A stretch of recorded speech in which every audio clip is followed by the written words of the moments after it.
Sir बात ये है, वो कह रहे हैं तुसी गल की सी कि नवाज शरीफ साहब दूल्हा ने कप्तान ने एक ही कप्तान है।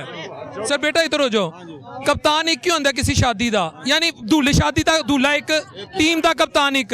लेकिन वो कह रहे हैं अगर खुदा ना खास्ता कल नवाज शरीफ रिटायर हो जाते हैं सियासत तो वो पिछे हट जाते हैं, फिर मुस्लिम लीग का मुस्तकबिल की ਉਹਦਾ ਮੁਸਤਕਬਲ ਤੁਹਾਡੇ ਕੋਲ ਹੈ। ਅੱਗੇ ਵੀ ਤੁਸੀਂ ਦੇਖਿਆ ਅਸੀਂ ਸ਼ਾਹਿਦ ਖਾਨ ਅਬਾਸੀ ਨੂੰ ਦਿੱਤੀ ਹਕੂਮਤ, ਵਜ਼ੀਰ ਆਜ਼ਮ ਉਹ ਬਣੇ, ਫਿਰ ਉਸ ਤੋਂ ਪਹਿਲੇ ਵੀ ਦਿੱਤੀ। ਮੈਂ ਕਦਮ ਬ ਕਦਮ ਹਰ ਬੰਦਾ ਕੀ ਉਹਨੂੰ ਆਂਦੇ ਨੇ ਬੈਠਾ ਰਤਬੇ ਮੁਤਾਬਕ ਹਰ ਬੰਦਾ ਬੈਠਾ ਸਾਡਾ ਲਾਈਨ ਦੇ ਵਿੱਚ। ਅਲਹਮਦੁਲਿਲਾ ਪੂਰੀ ਟੀਮ ਐਕਟਿਵ ਹੈ ਅਲਹਮਦੁਲਿਲਾ, ਔਰ ਕਾਰਕਰਦਗੀ ਦਿਖਾਣਾ ਜਾਣਦੀ ਹੈ, ਔਰ ਕਾਰਕਰਦਗੀ ਦਿਖਾਉਂਦੀ ਆ ਰਹੀ, ਸਵਾਏ ਬਦਤਮੀਜ਼ੀ ਤੋਂ, ਸਵਾਏ ਹੱਟ ਦਰਮੀ ਤੋਂ, ਸਵਾਏ ਇਹਨਾਂ ਦੀ ਇੱਕ ਗੱਲ ਦੇ ਉੱਤੇ ਖਲੋ ਜਾਣ ਤੋਂ। ਇਹਨਾਂ ਕੋਲ ਹੋਰ ਕੋਈ ਕੰਮ ਇਹਨਾਂ ਨੇ 3.5 ਸਾਲ ਕੀਤਾ ਤੇ ਉਹ ਦੱਸ ਦੇਣ। 3.5 ਸਾਲ ਦੀ ਕਾਰਕਰਦਗੀ ਇਹਨਾਂ ਦੀ ਇੱਕ ਸਾਈਡ ਤੇ ਰੱਖ ਦਿਓ, 1 ਸਾਲ ਦੀ ਕਾਰਕਰਦਗੀ ਸਾਡੇ ਇਸ ਇਲਾਕੇ ਦੀ ਇੱਕ ਸਾਈਡ ਤੇ ਰੱਖ ਦਿਓ ਤੇ ਇਹਨਾਂ ਦੇ ਮੂੰਹ ਤੇ ਨਹੀਂ ਪੈਗੀ।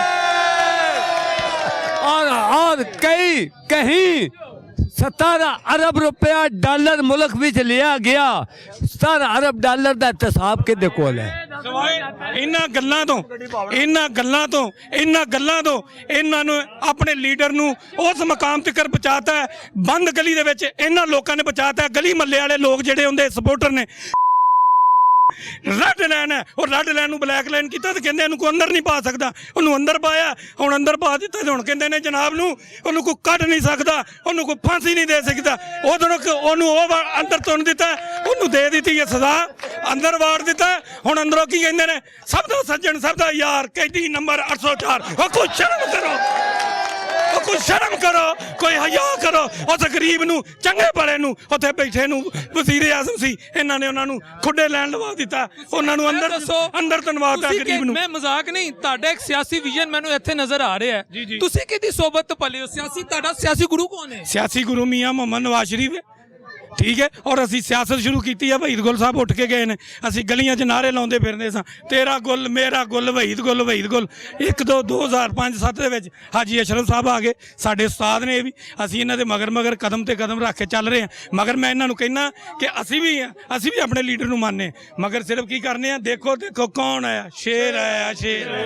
ਅਸੀਂ ਕੀ ਕਹਿੰਦੇ ਆ, ਮੁਲਕ ਨੂੰ ਤਰੱਕੀ ਖੁਸ਼ਹਾਲੀ ਦੀ ਤਰਫ ਲੈ ਕੇ ਜਾਏਗਾ। ਇਹ ਕੀ ਕਹਿੰਦੇ ਨੇ, ਜਿਹੜਾ ਆਏਗਾ ਤੁਹਾਨੂੰ ਤੁੰਨ ਕੇ ਰੱਖ ਦੇਾਂਗੇ। ਖਾਨ ਸਾਹਿਬ ਨੇ ਟੰਗ ਕੇ ਰੱਖ ਦੇਣਾ, IG ਸਾਹਿਬ ਨੂੰ ਫਾਂਸੀ ਦੇ ਦੇਣੀ। ਜਾਓ ਲੱਗਾ ਜੇ ਖੁੱਡੇ ਲੈਣ, ਇਹਨਾਂ ਗਲੀ ਵਾਲਿਆਂ ਨੇ ਤਨਵਾ ਦਿੱਤਾ ਉਹਨੂੰ ਫੜ ਕੇ ਗਰੀਬ ਨੂੰ। ਉਹ ਵੀ ਸਾਡੇ ਭਰਾ ਨੇ, ਹਰ ਬੰਦਾ ਭਰਾ ਨੇ, ਸਾਡੇ ਵੀ ਭਰਾ ਨੇ, ਸਾਡੇ ਦਿਲੋਂ ਜਾਨ।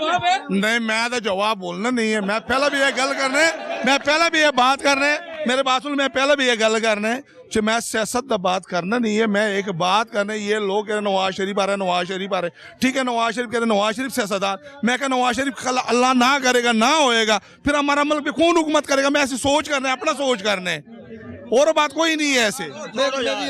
आप मर जाएगा तो आपका कौन चलाएगा? अगर राम मर गया तो किधर जाना? रक्षा कौन चलाएगा? घर कौन चलाएगा? इन्हें रक्षा कौन चलाएगा? इन्हें सिलेंडर की गैस कौन बोएगा?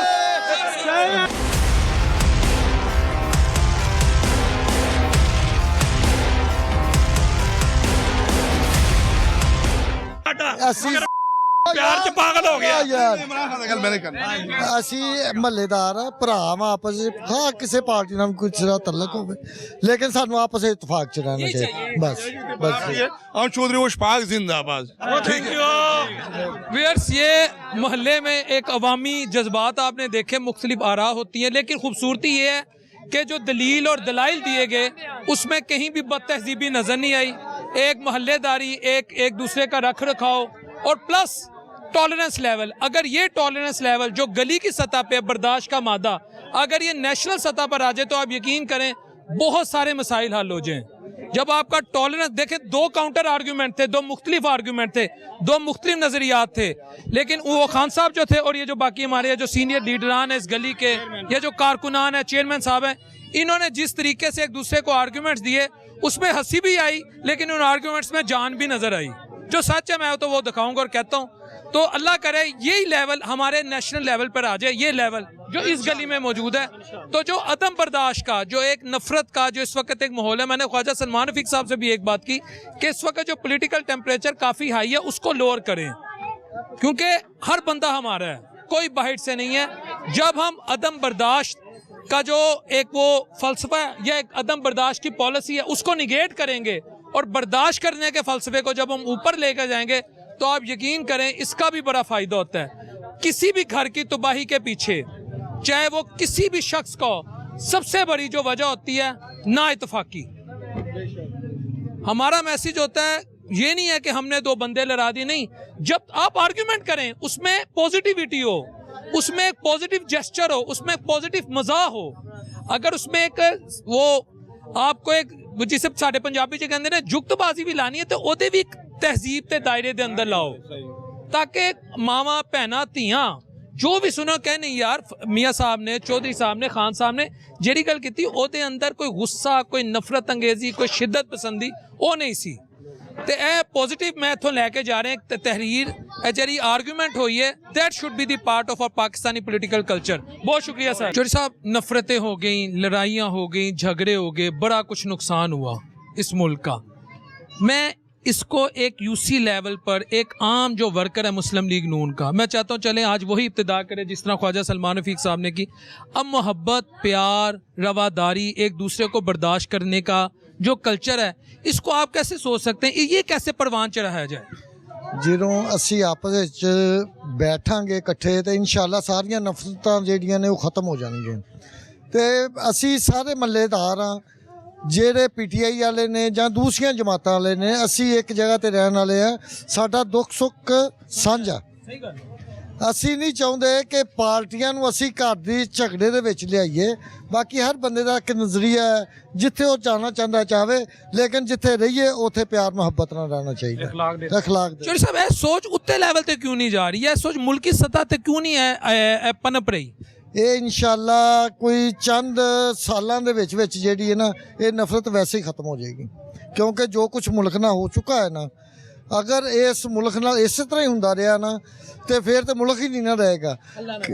ਮੈਂ ਇਹ ਗੱਲ ਕਰਦਾ ਪਿਆ ਵਾਂ, ਜੋ ਅਸੀਂ ਜਦੋਂ ਸਾਡਾ ਵੱਡਾ ਅਸੀਂ ਉਹਦੀ ਇੱਜ਼ਤ ਕਰਾਂਗੇ ਨਾ ਤੇ ਇਨਸ਼ਾਅੱਲਾ ਨਿੱਕੀ ਜਿਹੜਾ ਤਬਕਾ ਉਹ ਆਟੋਮੈਟਿਕ ਇੱਜ਼ਤ ਕਰੇਗਾ ਤੇ ਇਨਸ਼ਾਅੱਲਾ ਇਹ ਨਫ਼ਰਤਾਂ ਵੀ ਖਤਮ ਹੋ ਜਾਣਗੀਆਂ, ਮੁਲਕ ਦੇ ਹਾਲਾਤ ਵੀ ਬਿਹਤਰ ਹੋ ਜਾਣਗੇ। ਤੇ ਇਸ ਵੇਲੇ ਤੁਹਾਡੇ ਮਹੱਲੇ 'ਚ ਤੁਹਾਨੂੰ ਕੀ ਲੱਗਦਾ ਹੈ ਕਿਹੜੇ ਮਸਾਇਲ ਅਗਰ ਨੂਨ ਲੀਗ ਦੀ हुकूमत आंदी है या एक आम बंदा जरा यूसी लेवल की सियासत कर रही है, मैं बार बार इसलिए कह रहा जो मसला गलियों महलों में इस वक्त लाहौर की, फैसलाबाद की, पेशावर की, कोयटा की, कराची की गली महलों में जो मसाइल हैं वो पोश एरियाज़ के मसाइल नहीं हैं। यानी जो जहाँ जिन्होंने ਅਸੀਂ ਸਾਡੇ ਪੰਜਾਬੀ 'ਚ ਕਹਿੰਦੇ ਨੇ ਵੱਡੇ ਘਰ, ਬੰਗਲੇ, ਸੇਠਾਂ ਦੀ ਕੋਠੀਆਂ, ਉੱਥੇ ਮਸਾਇਲ ਨਹੀਂ ਹੈਗੇ। ਤੁਸੀਂ ਦੇਖੋ ਚੌਧਰੀ ਸਾਹਿਬ, ਮੈਨੂੰ ਤੁਹਾਡੀ ਗੱਲਾਂ ਚੰਗੀਆਂ ਲੱਗ ਰਹੀਆਂ, ਇੱਥੇ ਤੁਸੀਂ ਸਾਰੇ ਮੈਨੂੰ ਮੈਚੋਰ ਲੱਗੇ ਹੋ, ਹਕੀਕਤ ਲੱਗੇ ਹੋ ਕਿ ਹਕੀਕਤ ਸ਼ਨਾਸ ਲੱਗੇ ਹੋ। ਇੱਕ ਆਮ ਆਦਮੀ ਮੀਆਂ ਨਵਾਜ਼ ਸ਼ਰੀਫ ਕੋ ਕੀ ਐਕਸਪੈਕਟ ਕਰ ਰਿਹਾ ਕਿ ਇਸ ਦਫਾ ਉਹ ਪੁਰਾਣੀ ਗਲਤੀਆਂ ਨਾ ਕਰਨ, ਇੱਕ ਸਵਾਲ, ਤੇ ਦੂਜਾ ਉਹ ਰਿਲੀਫ ਕੀ ਮੰਗੇਗਾ ਮੀਆਂ ਨਵਾਜ਼ ਸ਼ਰੀਫ ਕੋ, ਕਿਉਂਕਿ ਗਲਤੀਆਂ ਇਨਸਾਨਾਂ ਕੋਲ ਹੁੰਦੀਆਂ ਨੇ। ਸਰ ਗੱਲ ਇਹ ਹੈ ਕਿ ਜੋ ਇਸ ਵੇਲੇ ਅਸੀਂ ਜਿਸ ਵੇਲੇ ਤਨਕੀਦ ਕਰਾਂਗੇ ਨਾ ਅਸੀਂ ਅੱਗੇ ਨਹੀਂ ਵੱਧ ਸਕਦੇ। ਠੀਕ ਹੈ।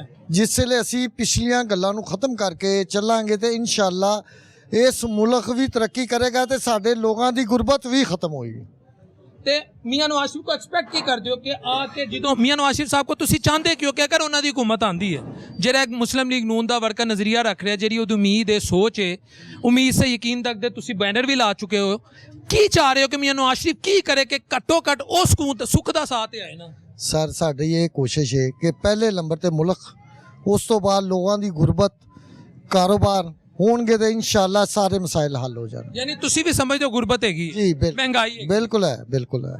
व्यूअर्स, मुस्लिम लीग नून के वर्कर्स भी ये समझते महंगाई है, लेकिन बात अच्छी है कि अब उम्मीद का मैसेज दिया जाए। लड़ाई झगड़े बहुत हो गए, ये तो अल्लाह जानता है, मेरे भी दिल की बात है कि यार कहाँ तक हम लेकर जाएंगे, आखिर कब तक? अब बैठना है।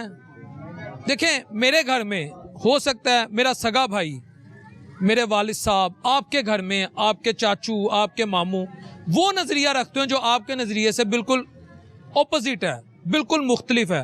लेकिन इसका ये मतलब नहीं कि हम उनसे नफ़रत शुरू कर दें, हम उनके आगे बदतमीज़ी शुरू कर दें, हम उनको कहें कि आपको कुछ मालूम नहीं। दलाइल दिए जाते हैं, दलाइल दिए जाते हैं। और तबलीग जो दुनिया का सबसे खूबसूरत और सबसे एहसन अमल है, मैं बींगा मुस्लिम, मेरा ये मानना है, उसका पहला असूल जो कुरान और शरीयत की रूह से मैं आपके सामने रख रहा हूँ कि अगर आप किसी ऐसे शख्स के पास जाते हैं जो आपसे बिल्कुल मुख्तलिफ नज़रिया रखता हो, आपका दुश्मन हो उस नज़रिए की हद तक, आपने उसके आगे भी बड़े अदब से, तहजीब से, मोहब्बत से, प्यार से अपना नुक्ता नज़र रखना है। ओए गाली देना, करैक्टर असैसिनेशन करना, घरों तक पहुंच जाना, माँ बहनों बेटियों को बेतौकीर करना, गलीज किस्म की मुगलजात बकना, गंदी जुगते मारना, यहूदियों का टाइटल दे देना, गद्दारों का टाइटल दे देना, किसी को चोर कह देना, किसी को डाकू कह देना, खुदा जानता है इसकी कोई जस्टिफिकेशन नहीं है, इसकी कतन जस्टिफिकेशन नहीं है। मैं पॉलिटिकल साइंस का स्टूडेंट हूँ, मैं लंबी बात नहीं करना चाह रहा, मैं मुख्तसर ये कहना चाह रहा हूँ, जब तक आप लोगों के अंदर यूनिटी नहीं आएगी, आपकी मैशत ठीक नहीं होगी। पूरी दुनिया में मुख्तलिफ सियासी जमातें होती हैं, अमेरिका में चले जाएं, बरतानिया में चले जाएं, भारत में चले जाएं, वहाँ बीजेपी है, कांग्रेस है, ये बरतानिया में लेबर पार्टी है, कंजर्वेटिव है, और भी दीगर छोटी मोटी सियासी जमातें में हैं, अमेरिका में डेमोक्रेट्स हैं, रिपब्लिकन हैं, वो पूरी दुनिया को यार कंट्रोल करें, लेकिन उधर भी इतनी नफरतें नहीं हैं। जैसे इलेक्शन होता है, जैसे मामलात होते हैं, वो सब अपने अपने, जो अपोजिशन है वो अपना किरदार अदा करती है, जो गवर्नमेंट है वो अपना किरदार अदा करती है, तनकीद होती है, लेकिन इस तरह की नहीं होती जो हमारा कल्चर बन चुका हुआ है, पॉलिटिकल कल्चर।